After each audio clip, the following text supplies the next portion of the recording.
कुंवारी क्यों है माता वैष्णो देवी? त्रेतायुग की बात है।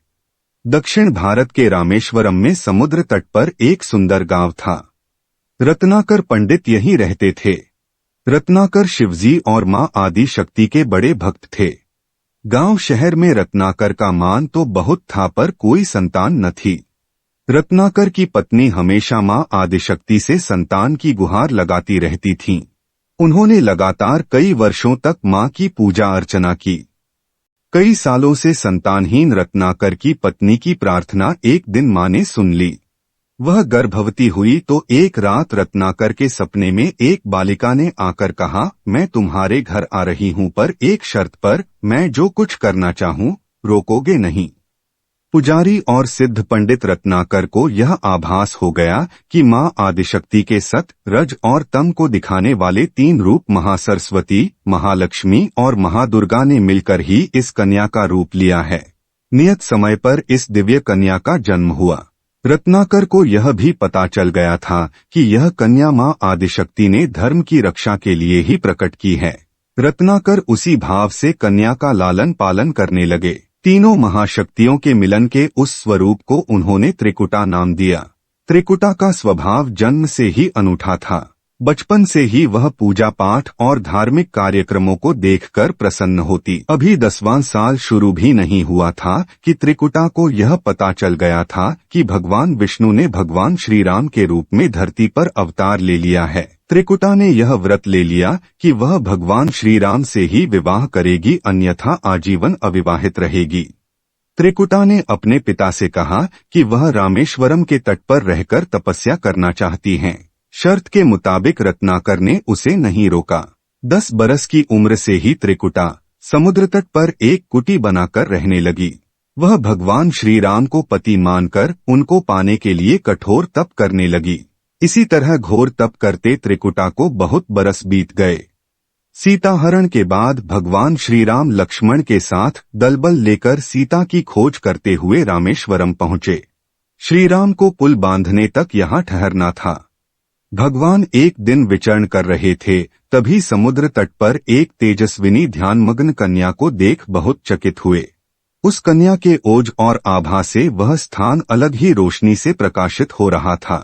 प्रभु ने उस कन्या से पूछा, तुम कौन हो देवी, और इतनी कम उम्र में इतना कठोर तप क्यों कर रही हो? ऐसी क्या अभिलाषा है जिसके लिए ऐसा घोर तप करने को विवश हो? कन्या ने भगवान को विनयपूर्वक प्रणाम करके अपना परिचय पंडित रत्नाकर की पुत्री त्रिकुटा के रूप में दिया, फिर अपनी प्रतिज्ञा बताई। त्रिकुटा जान गई थीं कि उनके सामने साक्षात भगवान श्री राम ही खड़े हैं, इसलिए उन्होंने निवेदन किया कि आप मुझे पत्नी के रूप में स्वीकार कर लें। इस पर भगवान श्री राम ने कहा, यह संभव नहीं है। मैं एक पत्नीक रहने के संकल्प से बंधा हूँ। अपनी पत्नी के अपहर्ता को दंड देने के लिए यहाँ तक सेना सहित आया हूँ। त्रिकुटा को यह सुनकर आघात पहुँचा। उन्होंने ने अपने कठोर तप का वास्ता दिया और भगवान से विवाह करने की पुनः याचना की। त्रिकुटा ने कहा, प्रभु, क्या मेरा यह तप व्यर्थ गया? मेरे तप में वह शक्ति नहीं कि आपको प्राप्त कर सकूं। मेरा तप अभी कम है, तो मैं इसे और कठोर करूंगी और तब तक जारी रखूंगी जब तक मेरी अभिलाषा पूरी नहीं हो जाती। भगवान ने कहा, जब मैं सीता का पता लगाकर लौटूंगा तब तुम्हारे पास आऊंगा।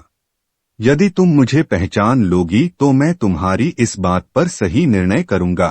त्रिकुटा को इस बात से बड़ी प्रसन्नता हुई कि उनका तप सफल है। भगवान ने उन्हें वरण का एक आश्वासन दिया है।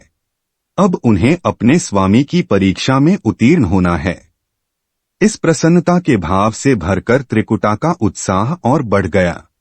उन्होंने और कठिन तप करना आरंभ किया। उनके तप का प्रभाव ऐसा था कि उनकी कुटी के आसपास का पूरा क्षेत्र एक अलग प्रकाश से प्रकाशित होता था। भगवान श्री राम ने रावण के साथ युद्ध कर उसे हराया। विभीषण को लंका का राजा बनाकर अपनी पत्नी, भाई और समस्त सेना के साथ वह अपने नगर को लौटने लगे। प्रभु लंका विजय के बाद पुष्पक विमान पर सवार होकर लौट रहे थे।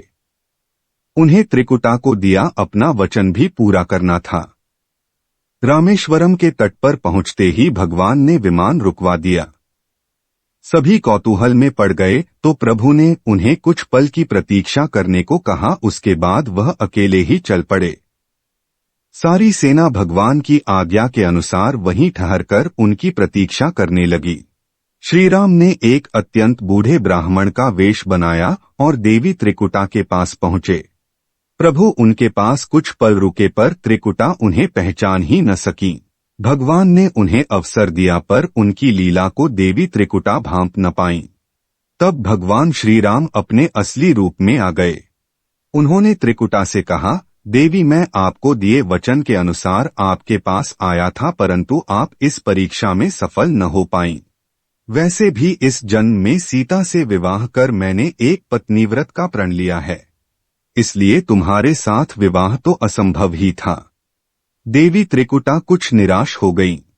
भगवान ने उनकी मनोस्थिति समझ ली और मधुर वचन में बोले। भगवान ने कहा, आपको निराश होने की आवश्यकता नहीं। आपका संकल्प पक्का है, इसलिए मैं इसे खाली नहीं जाने दूंगा। इस युग में मैं व्रतधारी होने के कारण विवश हूँ।